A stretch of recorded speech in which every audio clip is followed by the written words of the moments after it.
Hey, sports fans, Coach Nick here, and welcome to B-Ball Breakdown and our post-game show. Actually, I guess it's the end of the season show, so hard to believe that we're at the end here.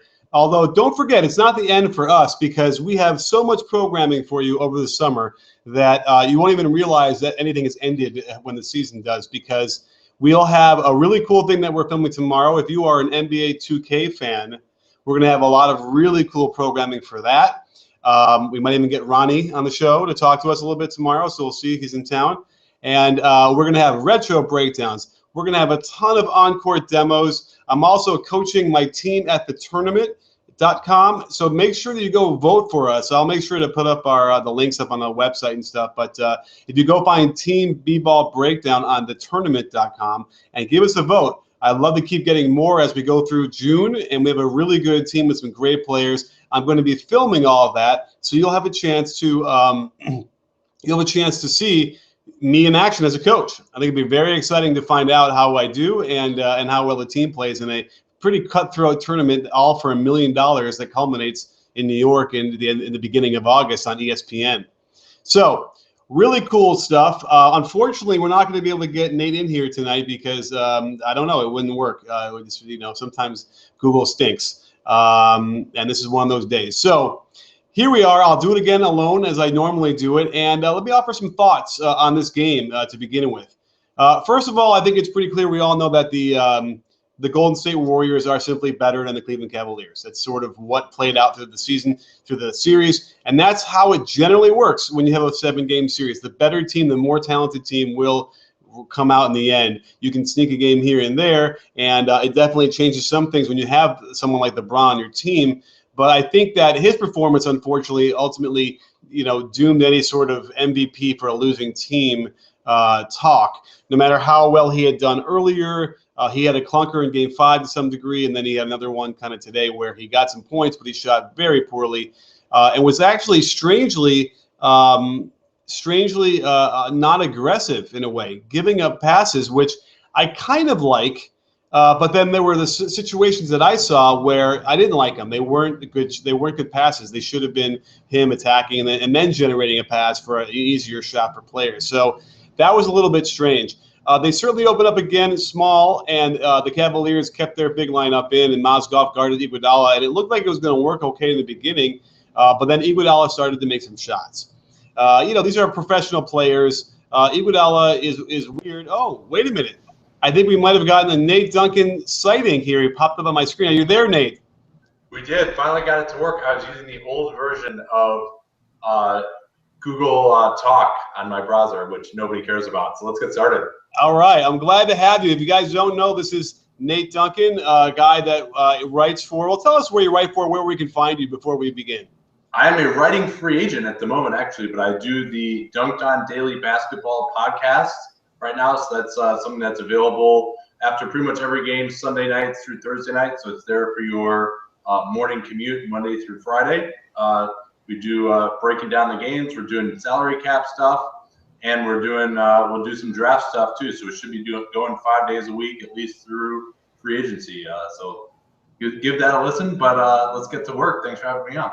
You got it. Yeah, I listen to it every day, and it's definitely a big hole in the podcast, NBA podcast universe now that he who won't be named is not doing his anymore. So definitely check that out. And, well, let's start off here. We're talking about the game. I'm glad that you could be here because I've always done this by myself, and I'm glad I could bounce some ideas and hear your opinions. What did you see the Cavaliers' strategy here going in with the big lineup against the small lineup?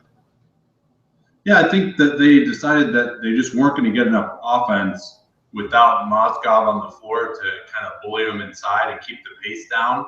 And I think it worked well. They're able to draw a lot of those loose ball fouls, kind of get their hands on some offensive rebounds after that first quarter when the Warriors hit a few shots. But, ultimately this is a team that just didn't have enough on offense, the Cavaliers, and that's really where they failed in this series. Everyone would think, of course, of Golden State as an offensive team, and they played a fast pace, but their defense was awesome, and that's how they won this series. The Cavs just couldn't score. Right. And by the way, I don't want to take anything away from the Cleveland Cavaliers defense because there were huge stretches of the series where they were awesome on defense as well.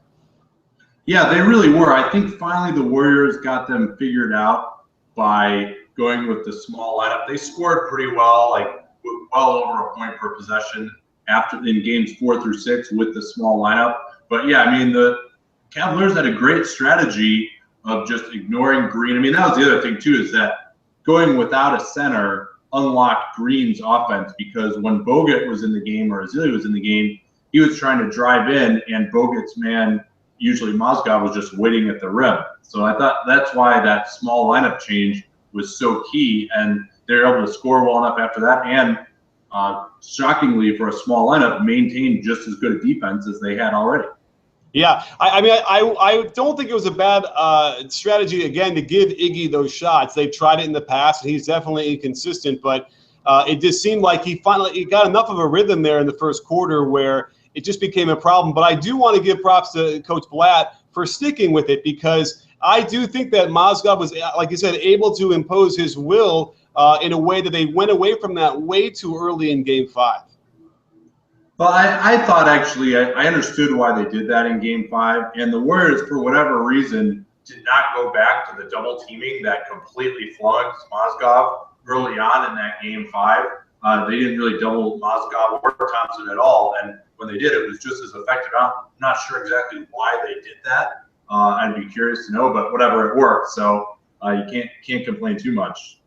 Yeah, it was weird. I've been kind of complaining all series long the Warriors weren't double teaming enough LeBron, but when we did see some double teams again tonight, I have a couple of clips we can show too, where again the Cavaliers are simply not prepared for it. It was very strange where they didn't have any kind of cutting or movement. Mozgov should have broke right into, okay, this is going to be a nice pass to this open spot here, and the guy's going to move and get a shot, and yet they seemed confused. He did have a couple nice passes today, which I had not seen from him before. But I mean, he's not a guy who really ever posts up that much, even one-on-one, because he's usually guarded by a center, and he's not really a great post option when there's another center across from him. So he's just not used to it. Like double teaming in the NBA, I mean, even guys like Dwight Howard, who have been post up guys for years, still don't deal with it that well, and it's something that just takes tons and tons of practice. Even Tim Duncan, when he started his career. Needed to learn that. So it's not something you can just start doing, after one game of being double teamed, I feel like, and that's why it's a good strategy. Okay. Yeah, I hear you. Now, I mean, we got into it on Twitter a little bit based on what you were saying in the podcast as far as how skilled Mozgov is. I mean, I think that we're seeing some of that skill. I think we're seeing some inexperience out there as well. But, what I was trying to tell you or make the point was that, I mean, here's a guy who's got a nice jump shot, terrific free throw shooter, good form. He's big. He can. By the way, when you look at his rim protection numbers, they're kind of elite. Like he is a wall up there. So in the playoffs, yeah. Yeah, exactly. So I feel like Mozgov is a guy who, I mean, correct me if I'm wrong, but is he a free agent this year? No, he is a free agent after next year. He has that cheap $5 million contract. That's part of why they were had to give up 2 first-round picks to get him. Not a guy who people thought of as being any good until he got to the Cavs, but because he was so cheap, that's part of where his value went, when they had to give up 2 first-round picks. Yeah, I saw glimpses, by the way, of a good player. I thought in New York with D'Antoni, there were moments where he can, and he still does, he can move very well for his size, and certainly we can see the defense. I mean, I think Cleveland's kind of lucked in here to a really good situation going into next year. Yeah, assuming that they can bring everybody back. And it was a shame we didn't get to see their full team. I think it would have been a different series, a much more entertaining series. If they had Love and Kyrie, they wouldn't have been able to keep up this level of defense, I don't think either. But yeah, I mean I think next year is going to be really, really interesting. We should probably be giving the Warriors credit for this year because they're awesome. They could well have still won the title, but it's hard to argue that they faced another great team at all in these playoffs, which was really kind of a shame. I felt, they may well have beaten another great team, but it would have been nice to see it. Yeah, I feel like a lot of the guys who want to give that kind of excuse, like they got injured or they got an easy path. I mean, I don't think that Karl Malone feels bad for LeBron James or or those guys who never got a shot either. It's like it happens, and then I'm sure we could go through the last 30 champions, and there's always going to be some weird path. Although it does seem like some of those like Bulls teams, they always seem to have to go through the Knicks or the Pacers. Like there's always sort of that team there. I'm trying to think of any other team that's had this easy of a path. Have you looked into that at all? Let's see. This easy of a path. The '09 Lakers I think, would be pretty close there. I mean, they played Orlando. They avoided both Boston and, Garnett got injured. Cleveland got upset by Orlando. That was a good Orlando team, certainly. But, that was a 5-game win. And then the best team they faced in the West was the Nuggets that year. So now I would go back to that, where that was sort of the last kind of unsatisfactory playoffs we've had like this, where there wasn't really a great series in the Final Four. If that might be the year when they played OKC, and I think that Durant didn't Powell hit a game winner and Kobe was that was 2010. 2010 they had a much tougher. Okay. But yeah, that was 2010. Okay. But yeah, I mean, so for you, I mean, do you think that this Golden State team is like one of the best teams of our lifetime, or are you not prepared to give them that kind of credit? It's a great question because it's been coming up a lot, and I'm trying to reflect because I was in Chicago for the 72-10 year, and I got to see all those games. Yeah. And I mean, because here's my problem: I have a gap of NBA, like for some reason after Michael retired from the Bulls the first time in '98. Like I kind of lost track of the NBA for a little while there, so I have a gap. I'll admit it. Like I think most of the country did actually. Yeah, so, I mean, I know the 60s, 70s, perfectly. I mean, listen, if you're going to talk about the '86 Celtics or that 72-10 Bulls, or one of the Lakers teams, maybe the what's-it-called, the one that won 3 in a row. No, yeah, they didn't win 3 in a row. They just missed it. Yeah, the 00 to 02 Lakers. Yeah. Exactly. Oh, I'm sorry. I'm talking about Magic and Kareem and those guys. Okay. But that team. So yeah, I mean, are they that good? It's so radically different, right? In a way, than what we've seen before. So it's really kind of hard to know. But certainly, they have to be top. I mean, let's just say they're easily one of the top 20 champions of all time, right?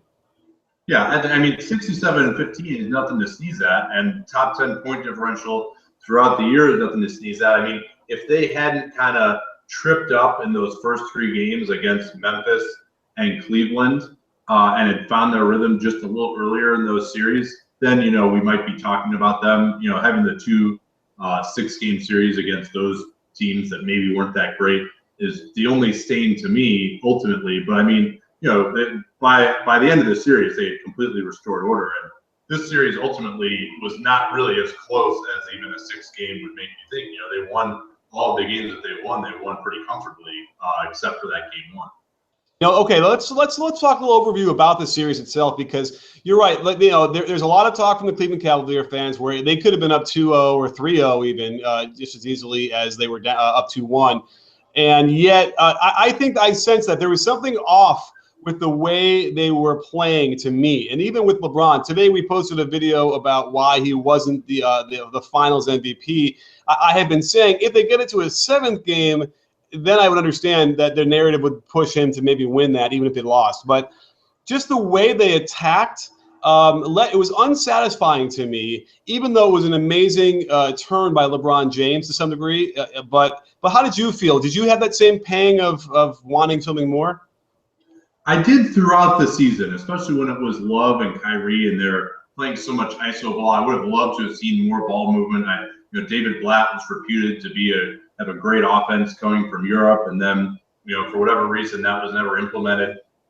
Maybe due to LeBron's wishes, but and even when they had Kyrie, I still think they could have moved the ball more than they did. But I think it was clear when you saw these other guys try to create once Love and Kyrie went down, that really like the LeBron ISO was all you had. Because even if you were running, I mean, this is the thing with the Warriors, especially when they went to the small lineup, you can try and run all the off-ball stuff you want.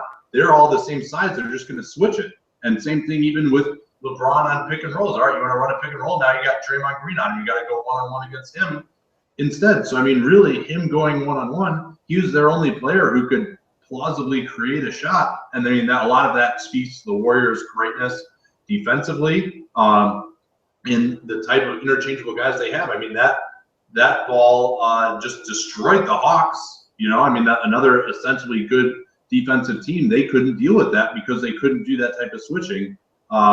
And so that's why, and Cleveland's role players also ran out of steam too. I mean, they missed a lot of open threes over those last 3 games. But yeah, I mean, I don't think that there's any other strategy that would have worked any better. The Warriors are just that good. Well, I agree that the switching would stymie most of the thing, but if they get the switch on LeBron, like, so I don't mind LeBron shooting the ball as much as he did. I just would have preferred it off of a little bit of motion, some sort of dribble pitch action, even where it's much harder to switch that without giving something up. And when we did see the nuggets of it, that looked good, and it was like, more please. But yet, and then this is the bigger question is, and you mentioned it with the fact that David Blatt has this, a really terrific offense that we broke down before the season started and showed all the great stuff that happens in it. LeBron takes over. We've known in the past that he has run the team, and like when he was in Cleveland last time with Mike Brown, I've heard that it was like he was subbing guys in, he was calling plays like we heard earlier. That becomes an issue, don't you think? Because maybe they would have gotten some more out of their role players had they been able to gem, because that's what the offense is for, right? It's for the role players, not for LeBron.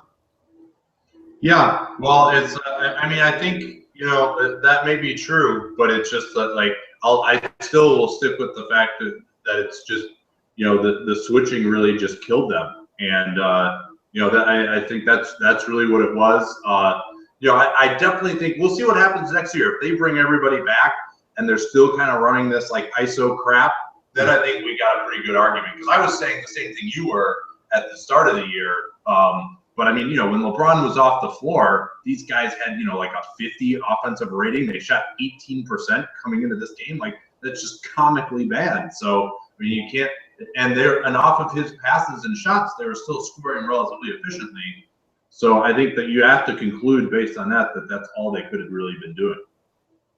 I guess so. I'm always about the process here when I'm looking at that stuff, and I say, you know what? Okay, fine. If that's going to be that way, then then run the offense anyway. Like, see if you can get that, because as far as I got to look at the numbers. But when LeBron was in, they were better, right? But everyone still struggled, right? Besides LeBron, nobody really had a good series at all. My argument also was that by playing him this many minutes, it didn't give the other guys, when he was out, any rhythm at all or any sense of how to find themselves. And I know that you can't waste a possession in the finals and this and that, but I felt like it was almost a fulfilling prophecy, because LeBron clearly didn't feel like they could help. They weren't getting a chance to do it on their own at all, and so they didn't do it. Yeah, that may well be the case, and especially when you look at all year when those guys weren't really getting touches. And I think you also have a good point that doing that switching is harder when you're moving the ball a lot, from side to side especially. But ultimately, I think those guys just weren't that good. I mean, Dellavedova had like one good game, and then he just basically, other than that, was completely unplayable. I mean, he was getting shots, he just couldn't make them. Same thing with Shumpert, and Smith only finally heated up at the very, very end at Game 6 when, he basically had no conscience and could completely fire away. So, it's, I keep going back to the fact that Golden State is just that good. They're the #1 defense, and they just throttled this team.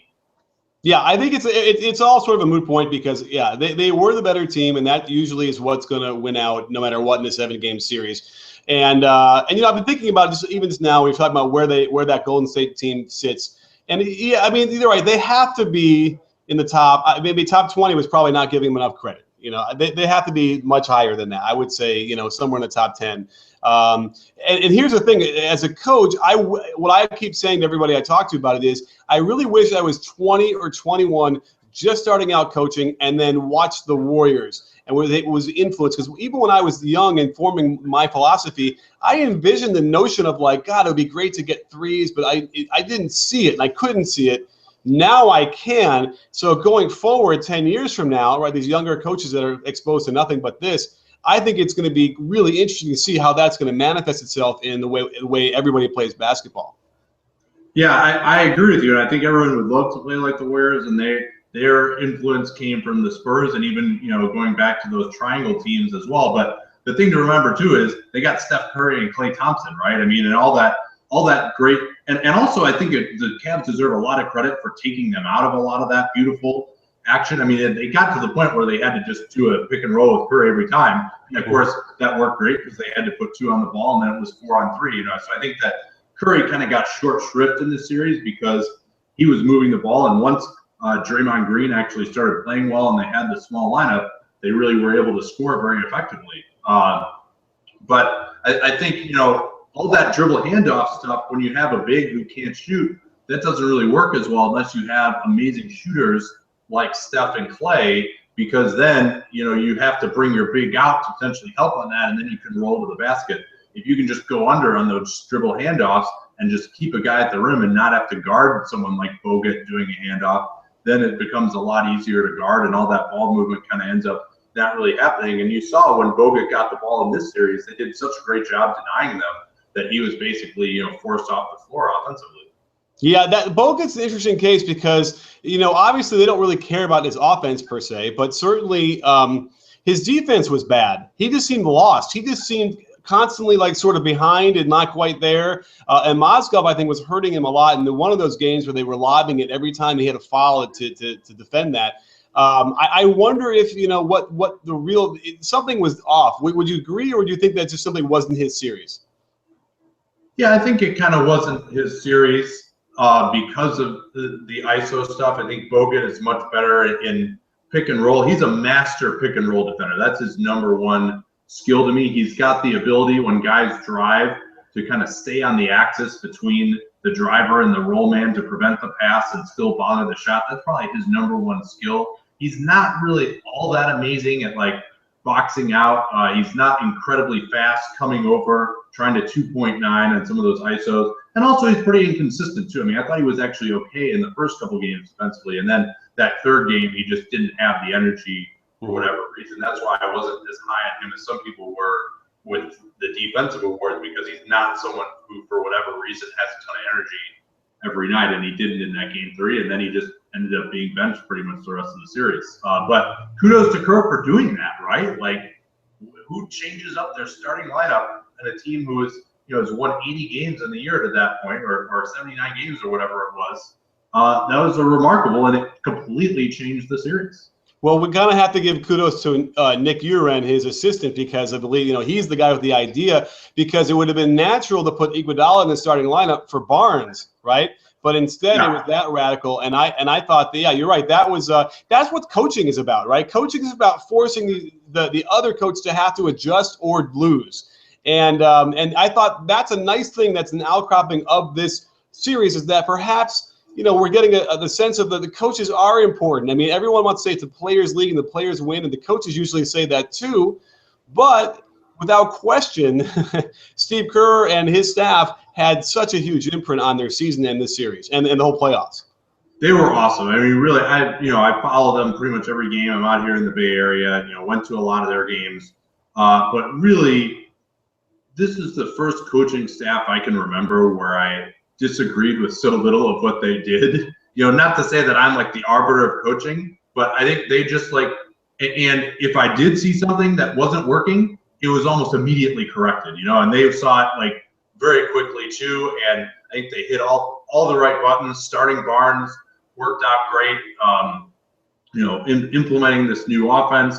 The one thing that got lucky with was David Lee's injury, because then that enabled them to start Green. I don't know if they would have started Green if Lee hadn't been injured. And in fact, in training camp, the reports were that Lee was killing it and Green was like trying way too hard to impress the coaches and was like screwing up. So they got lucky and became this monster defensive team that could switch everything because of Green's presence, and then also his ability to shoot threes provided another spacer over Lee. Sure, and you know the funny thing is that with David Lee, I have no doubt they still would have won 60 games, right? They might not have gotten to 67, but you know, with David Lee is terrific. He really is a good player. Now, the only thing that was weird though throughout the season, you probably watched even more, was there seemed to be a weird thing with him where as soon as he went in, even if he wasn't related to the play, the other team would just light him up on their defensive end. And it's maybe the other players are like, they know that David Lee is in and they really want to make sure they're helping for him, and so they get beat. I mean, I don't know if you saw that or not, but that's what it felt like to me. Yeah, that might be it. I mean, and, you know, obviously they would attack him because the beauty of this Golden State team is they didn't have anyone who was a weak link.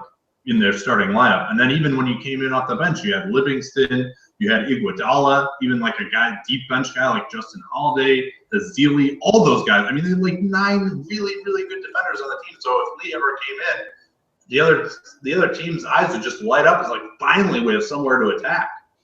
Yeah, I agree. I mean, you're right. I guess that's the issue. And he is what he is, and it's just simply never going to get much better, I don't think.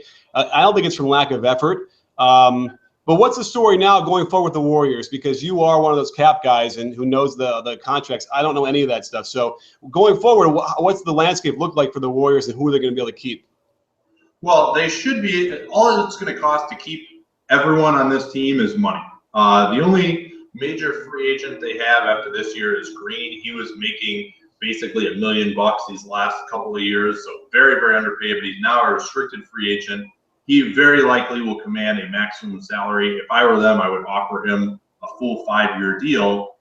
He's restricted, which means he can seek offers elsewhere, but if they, the Warriors will have a chance to match that. So they can do that. The only issue is financial, because they'll be about $15 million over the luxury tax. Mm-hmm. And that means that they would be paying ultimately about $50 million in salary and tax because of that $15 million. Coincidentally, David Lee makes about $15 million. So I would expect, despite the fact that he had a little cameo in these finals, and I felt good for him about that he did, I would expect that they would attempt to move on from him. They probably will have to attach some kind of an asset to get someone to pick up that last year of his contract. But I mean, it's probably, frankly, like, even if you have to trade a first-round pick for the Warriors ownership to save $50 million, it's probably worth it for them to do that. But that's what I expect to happen. And then they can bring back pretty much the entire band next year if they move. And if they move on from Lee, then they can at least maybe sign someone with the $3.3 million mid-level exception as well. And then when the cap goes up in 2016, they'll be fine again. The team that would really benefit from having David Lee on their team would be, I think, the Clippers, because their top 3 I think, can match most other top 3s in the league, and they don't have a big guy off the bench they can bring that could be productive. I don't think it's not possible, right? That doesn't work. They already did the last. I mean, it's not. I wouldn't say it's impossible, but the Clippers don't really have any salaries to trade to match that. But actually, I mean, like, you are on the right track though, because that might be the type of team that would be willing to get him, even though he's overpaid. Now, of course, they have their own luxury tax concern. So if they pick up Lee and his $60 million, they would have to trade some of their own guys. Number one, and they don't have really many big salaries to trade, especially after they just traded Hawes and they just traded Matt Barnes as well, so to match up. But yeah, I mean, that's the sort of team that might say, all right, we have no big man depth, we're capped out, we have no other way to acquire someone, maybe we'll just trade you some bad contracts. The problem there, though, is the Warriors don't want to get any salary back, because then they just have to pay the luxury tax on those guys. So what you would probably see is him being traded to a team like the Sixers, a team like the Magic, maybe a team that's going to have a lot of salary cap space and is in a rebuilding mode and would want that asset, along the lines of a first-round pick or something like that. I mean, a first-round pick might even not be enough to get it done, because we've seen in past years it's usually about one first-round pick, late first-round pick for every $10 million in salary, and he's a little more than that. So they might even have to throw in a little something else as well, or take back some bad salary. But we'll see. It's one of those good problems. So I mean, I don't think they should be able to move on from him, and I don't think it'll be an issue ultimately. Yeah. Now, let me just ask you this real quick about this trade, because do you see Lance Stevenson being the Dennis Rodman for the Bulls? Oh, you mean like a troubled guy who comes in and puts the team over the top?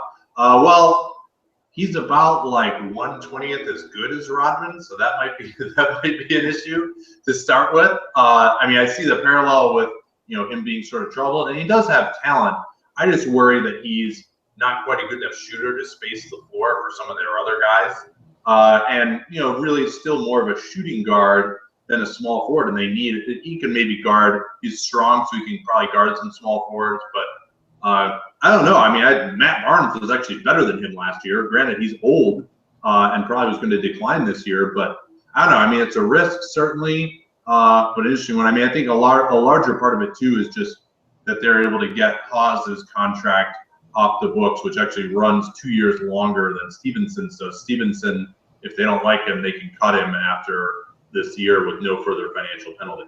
Okay. Yeah, I mean, I think that people want to ignore the chemistry aspect of this, which, as we've seen in Indiana, let's not forget, Indiana did not want him, and they didn't want him back when he wanted to go back after leaving to go to Charlotte. Charlotte clearly didn't work out either. That's the issue. Now, I know it's a veteran team, and that's why that's the other Rodman aspect of this. The veteran team with strong leaders, they're going to be able to tamp that down. But I don't know. That's my biggest concern with that, and feel like whatever positive you want to see are way balanced on the other end by the locker room issues. Yeah, I mean, to me, I think those guys can handle it. Guys like Paul, like Griffin, and DeAndre Jordan if he comes back, since he's a free agent there. But I mean, he was one of the worst players in the NBA last year, and he's going to have to play a lot better. He did have some injury issues, but even before he was injured, he was just horrible. Granted, he was probably the worst possible fit you could imagine in Charlotte because they had nowhere for him to drive, and he's not really a three-point shooter. So I think with a more spaced floor and better passers, he could potentially be better. It's a high-risk move for the Clippers, but I think ultimately it doesn't move the needle that much either way for them. Well, and except for the fact that you would have hoped that maybe Haas could be a little better this year and be the competent backup big man that they signed him to be. Now they got to find somebody else to be a third big, unless it's going to be Big Baby again all year. Yeah, and I have no doubt that Haas can find some situation that he'll be better than he was last year, and somewhere in between maybe what he was doing in Philly and what he did in LA, because he does have ability. We've seen him be a good passer. We've seen him knock down threes. I would love to find out exactly what happened that sapped his mojo from him this past year, because I have no doubt another situation he could do a lot better. Yeah, I mean, he had some injury concerns as well, and I think he was just unsustainably hot, shooting 40% on threes the previous year. He's at 35% for his career. I think that's probably kind of where he'll even out at ultimately for another team. I think he can be a decent backup center, but the idea that he could play with DeAndre Jordan, I always thought was pretty misguided. He's just not good enough defensively to do that. And, he's not a guy who can really post up his matchup. So you can just put a small guy on him, guard him at the three-point line, and then that guy can just drive right by him on the other end. So I didn't like him as a fit. He's a pure center, and really only could play well playing next to Griffin. And there's only so many minutes a game. I mean, DeAndre Jordan is playing 38 minutes a game. So, what role really was there for Haas? They would have liked it better if they'd gotten a guy who could swing back and forth between the 4 and 5 positions. But, oh well. It's water under the bridge now. Yeah, absolutely. And it's interesting because the West landscape is shifting again, because we have a new coach in New Orleans. We have the Warriors, the reigning champions, who will probably bring as many people as they need back. I don't know if that window for any other team is open anymore. I don't know if anyone wants to admit that the Kevin Durant injury is as serious as it really is, but I've talked to some surgeons who are like, this could be it. He might not come back from this and be the same player he was. So you're talking about a very strange landscape now in the Western Conference. Yeah, I mean that's the biggest thing we can hope for, right? Like, is better health next year. I mean, so we can see that great series between this Warriors team and this Warriors team. They had amazing health luck this year, which basically nobody else in the league did. So I think hopefully they'll stay healthy again next year. We can only hope. I don't expect them to play as well during the regular season. I think we'll see those minutes limited a ton. But we could see the Spurs come back. They might sign a free agent. We got to see what's going to happen with Tim Duncan as well. We don't know whether he's retired or not. He's basically got about 10 more days to figure that out. 15 more days to figure that out now before free agency happens. Same thing with Manu Ginobili. So the Spurs could look a lot different. They could even look a little bit better next year, depending on what happens. Houston is going to be healthier. Oklahoma City, New Orleans could be healthier. They're going to have a new coach. So I think we could see a lot of great teams potentially next year. The Clippers as well should be good again too. So that's Portland should be healthier as well. They had all their injuries. Assuming everyone comes back there. So we heard all year how the West was so incredible, and then it didn't really turn out that way ultimately with the Warriors' path. And they were so much better than anyone else in the regular season anyway. But I'm hoping that we'll see healthier teams and some titanic matchups that we were kind of robbed of this year. Sure. I mean, I think the biggest tilting point was the Spurs and the Clippers playing the first round. If that doesn't happen, that sort of tilts everything differently. But you're right. I mean, even with Houston, what they had to deal with Wes Matthews going down in Portland, it really robbed all those teams of really giving us what we normally get. And I think the minutes played thing. When you say the Warriors were lucky because they didn't get the injuries, well, look at those minutes. They did a little bit of a Spurs thing pretty much because they were deep. And every move they won every game by 20. I mean, not every game, but they had a ton of blowouts too. That makes it a lot easier to rest your guys too. Yeah. Well, let me ask you this real quick, which is the notion of the three-point shot and how they've used it. And going back to what I was mentioning as a young coach being influenced by that, they're taking 30 or whatever, maybe the Rockets are taking 30, 35 threes a game. The progression over the last 10 years has been a pretty steep incline. Does that stop? Well, I think there are a number of components to that, right? I mean, it's always an equilibrium. I mean, number one is we're probably going to get more people who can shoot three-pointers. It's going to be more of an emphasis, especially now when you see that what the Spurs have done, what the Heat have done. All of these coaches, junior high and high school coaches are going to say, "Oh, get down on the block, don't shoot threes." Now all of a sudden it's, whoa, if you have a big who can shoot threes and play good defense. I mean, look at someone like Karl Towns is another guy in the draft, Kristaps Porzingis. Those are guys who could kind of continue the revolution. So I think you're going to see guys who are better three-point shooters coming in, and threes are still more efficient than twos are. So I think you're still going to see it get pushed up a little bit more, especially as more analytically minded front offices come in. Not that there isn't a place for sort of more traditional teams. I mean, I think the Cavs and Memphis both show that you can be effective that way, especially hitting the offensive glass. But three's worth more than two. And if you have a big guy who's going to kind of bludgeon people down low, if he's giving up a wide open three on the other end, you lost that bet. Yeah, I've always said if I could design an offense that gets me 50 good threes a game, then that's fine. I'll take them if they're good threes. But the thing that also people don't necessarily notice, and even coaches, is that what Atlanta did so well with, and the Spurs in the past as well, is that, remember, the pass, when it's coming from the post area, catching it for the three is a much easier three to make. So you don't need to eliminate the post from your offense. It just needs to be the starting point to attack and then kick out. And then that's where the offensive rebounds come back in as well. Those are the killer threes right off of a missed shot. So I wonder if we're going to see less of this, getting back. Because I'm not even sure that getting back on defense and not going for offensive rebounds was an analytics thing originally. I feel like Tibbs and those guys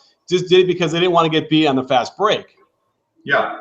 No, and I think that's largely has been a pretty decent strategy, although sometimes offensive rebounding can be its own transition defense. As the Cavs kind of proved in this series a lot of times, they're able to get their hands on balls, even jam the outlet passer when the Warriors would get the rebound. So those could be effective tactics also. But yeah, I mean, I think where we will see the post game, and Zach Lowe wrote a great column about this a couple weeks ago, is we're going to see more switching defense now. And now you're going to need to see guys, who are small forwards, who are power forwards, backing down guys who are switched onto them and forcing double teams, and then opening up the three-point game that way, like you were talking about. When we saw Draymond Green able to attack a couple of times very successfully in this game in that same fashion. Absolutely. Well, Nate, this turned into a beautiful conversation and all over the place from what was supposed to be, I guess, a post game on game 6. But fantastic stuff. Maybe this will even be a podcast that I'll post because it's good conversation. Again, remind everybody where they can find you on the internet. All right. Well, you can follow me on Twitter at Nate Duncan NBA, and there's a link in my bio there to the Dunked On Basketball podcast. I will probably be writing again soon once I find a new home, especially now that games are over. I might actually have some time to write again, which would be nice. And the Dunked On Basketball podcast is hosted by Real GM, so you can find that and subscribe on iTunes. So thanks for having me on, Coach. I always appreciate it. You got it, Nate. We'll talk soon. And am I going to see you in Vegas?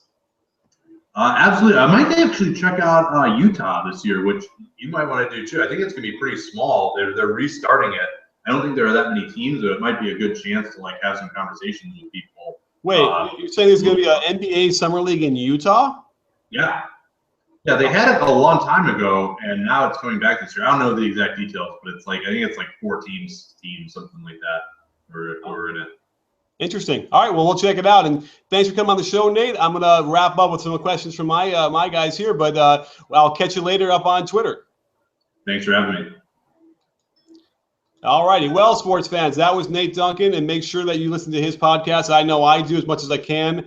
He actually had a funny suggestion to me at some point where if I'm driving and I want to hear as much as I can, there's an app that will play it at twice the speed but not change the pitch, so you can actually process more of the information in a shorter time.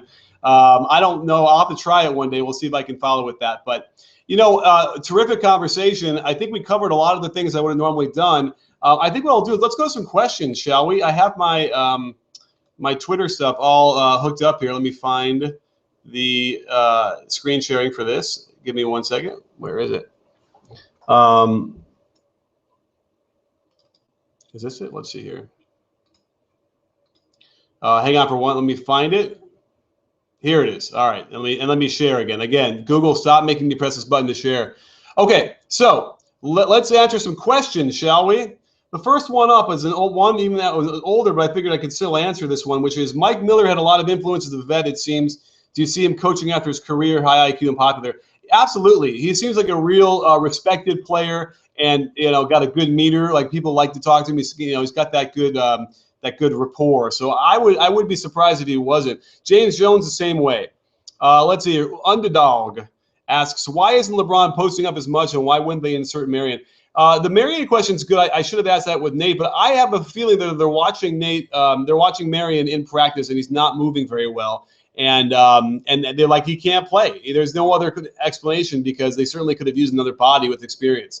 So I suspect they're just looking at it and saying he won't be able to be effective in that game against quick players. Will ever do a breakdown of your 2K15 gameplay? Latif, yes. Tomorrow we are filming. I will release it ASAP, and it's going to be a whole new series on the NBA 2K. It's going to be funny. It's going to be informative and instructional. Everything that you don't see too much of on YouTube right now with NBA 2K, we're going to do. So stay tuned. Yutaka asks, Coach, what do you think of the Cavs roster for countering the Warriors small ball? I like that they kept it big. That was their advantage, was Mozgov down low, and we did see Mozgov inflict some damage. He just needs to continue to refine his game and get more experienced. And I think there's room for him to improve, even though he's played for a number of years now, and he'll be a pretty solid player. But I like what they did there. I just would have liked to see the Cavs, run a little more offense. Was LeBron too tentative tonight, Michael? I thought he just was out of rhythm. He couldn't find that time when he should be all out aggressive and when he didn't need to pass. It seemed like there were times when he was passing when he didn't need to, and then he was shooting when he could have passed. Just one of those games, and it was just wasn't his night. Let's see here. Constantine asks, what did Cavs turn the ball over so much in this game? Why? That's a great question. They had some really awful turnovers, and a lot of them were unforced.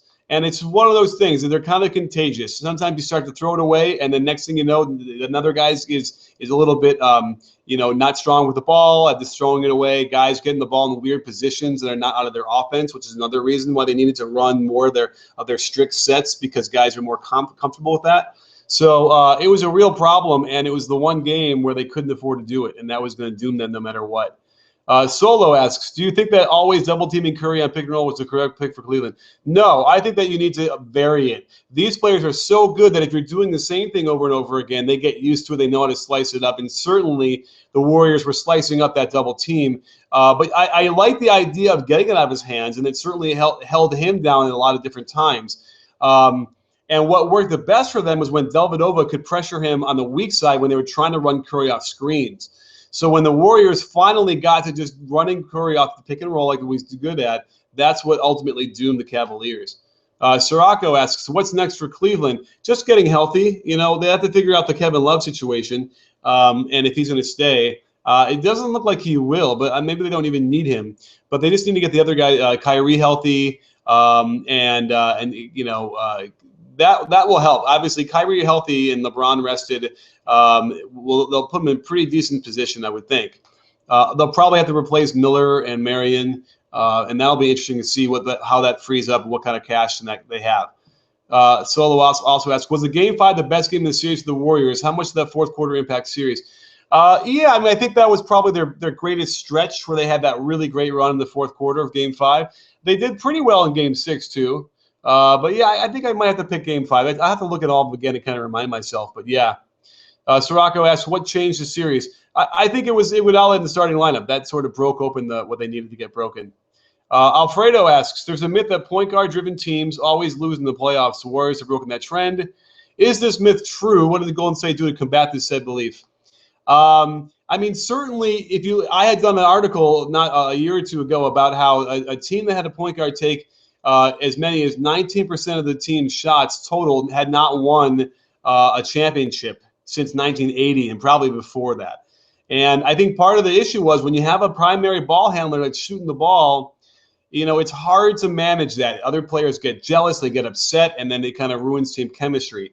But Steph was able to get assists. They were able to flow their offense where everyone was still getting touches, and that was the difference. And I think that movement that they were able to get is what, like Phil Jackson always talked about, was I don't need my role players to shoot it all the time, but if they touch the ball and they feel part of the offense, that goes a long way to getting them to play hard. And I know Steve Kerr is completely in touch with that as well. So that was the big difference there. Let's jump down here and see what other questions we might have here. Let's see. Alexander says, are Love and Kyrie enough for Cavs to win title next year, or well, what else do they need? It's a weird thing because with Kyrie in there, let's just say without even Love, it changes the whole dynamic of the team. And they were very competitive in that first game, and Kyrie was playing defense. So I would certainly think that, yeah, with Kyrie in there was no reason to think they couldn't have gotten it to 7 games, right? That's all they needed was another player there. And then Love still struggled to fit in, and I don't even understand why, because he would fit in really well with David Blatt's offense. So it's a question of can they find a way to get him involved, and will he want to stay, and will he be sold on that? Because all they need to do is get him about 5 touches in the high post, and he'll be happy. And they didn't do that, and I think that could be a LeBron issue. Jaime asks, do you feel this Cavs squad was used to their full potential? No, I don't. I think they could have gotten some more offensively than the ISO stalled out, no movement offense. But that's just me. I'm always going to feel that way, and maybe I'm wrong or maybe I'm right. But I'm gonna stick with the notion of a team game and an offense that generates shots for everybody. Bradley asks, could Mike Miller and Sean Marion have given the Cavs a boost? I think Mike Miller gave him what they could give him, and I think, like I said earlier, Sean Marion, I just feel like there's no other explanation that he just can't move as well as they need him to. Otherwise, they would have, right? There's no other reason why they wouldn't have given him a shot. Let's see here. Walk, please, asks, do you think LeBron should have won MVP? No. I did a big breakdown today on our .com only. If you want to watch it, you go over to BBallBreakdown.com. I said the only way he would get it was if they got it to 7 games. That would be the one, incredible, amazing, historical precedent that he would be able to do it. Otherwise, no. Game 5, Game 6 clunkers, and his fourth quarter production, which was due to his exhaustion. But I don't know who's in charge of his playing time. It's another question that I should have talked with Nate about, which is, if LeBron's dictating minutes, which I wouldn't be surprised if he was, then he's the one tiring himself out. And I get it. He can't come out because they lose too quickly. But what's the point of having all that good stuff in the beginning of the game if he's so exhausted that he's not there for the most important part of the fourth quarter? Constantine asks, Andre is called a LeBron stopper. LBJ had 35, 12, and 8 assists on AVR in the finals. Is that his average? Yeah. I mean, he did, but certainly the usage rate and the efficiency was high usage, low efficiency, winning games, right? So that Andre was able to do his job, Will the Warrior, and by the way, LeBron wouldn't have been doing those numbers had they would not been so injured, and they wouldn't have played as many minutes. It's a weird cyclical thing here that everything is connected. Let's see. Moses asks, will the Warriors rebounding be an issue against a healthy West next year? Is Bogut gone? I don't think so. I would suspect that Bogut and Ezeli are going to be like a platoon. They're going to probably pay Draymond. They better pay Draymond that money he wants and sign him up for 5 years. And I don't think it's going to be an issue. I think that they were able to tamp down, especially in the regular season, any issues they have rebounding they can overcome with three-point shooting. Eugene asks, will we see the return to Miami or anyone else after this? No, I don't think so. I think LeBron took his lumps going to Miami as the villain, and he came back and he became the good guy again, and I don't see him leaving again. But it's a good question because I think they have to sign him again, right? Nikhil asks, have Warriors hit the foundation of a new dynasty? Yeah, I see them being able to win a lot of championships. So, yeah, they could be – I mean, winning 2 in a row is difficult and 3 is really hard. But I could see them, winning several in a matter of 5 years. They could win 3, right? Jason asks, how much is Draymond Green worth? Max, whatever the max is, I don't even know what it is. They should sign into that because he does so many different things for them, and he's a locker room guy. He's everything. He's the heart and soul. They need to keep him if they hope to continue being competitive like they are now. Forever Purple and Gold says, Warriors played champion basketball all year with the extra pass and playing with the ball handling forward like Lamar Odom. Yeah, I guess so. It's interesting, but yeah, I guess I see some stuff in there as far as Lamar being comparative to Draymond Green for sure. It's been a great season.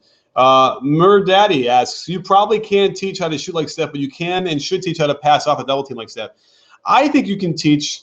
Well, listen, Steph is all over the place, right? He hops, he 1-2s, his legs go forward, they split, they do all sorts of crazy things. But I do think that you can replicate what he's doing.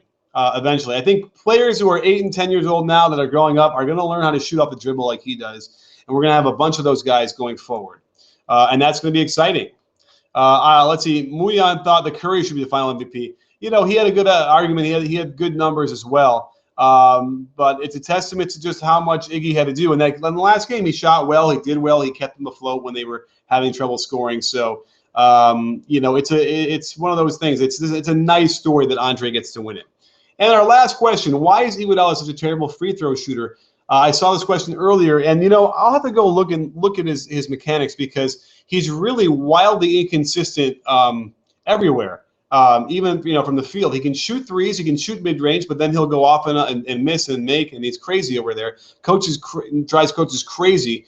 I'll have to look at what's going on in his mechanics because obviously there's something going on, and I haven't really gone frame by frame, but if I get enough good footage of his shot, I'll see what I can come up with and maybe share it on Twitter or something. So, well, fantastic live show. Don't forget what's coming up. We got retro breakdowns. We got on-court demos up the wazoo. I'm going to have premium content. We're going to have a place where you can become a subscriber per month and get all this other extra great content. If you're a coach, it'll really help you learn. We're going to do things like Doc Rivers out-of-bounds plays. Brad Stevens out-of-bounds plays. We're going to show you how to teach the Horns offense, plus a whole plethora of other things, as well as watching me coach this team as we go through and win that $1 million in New York, baby. That's what's going to happen.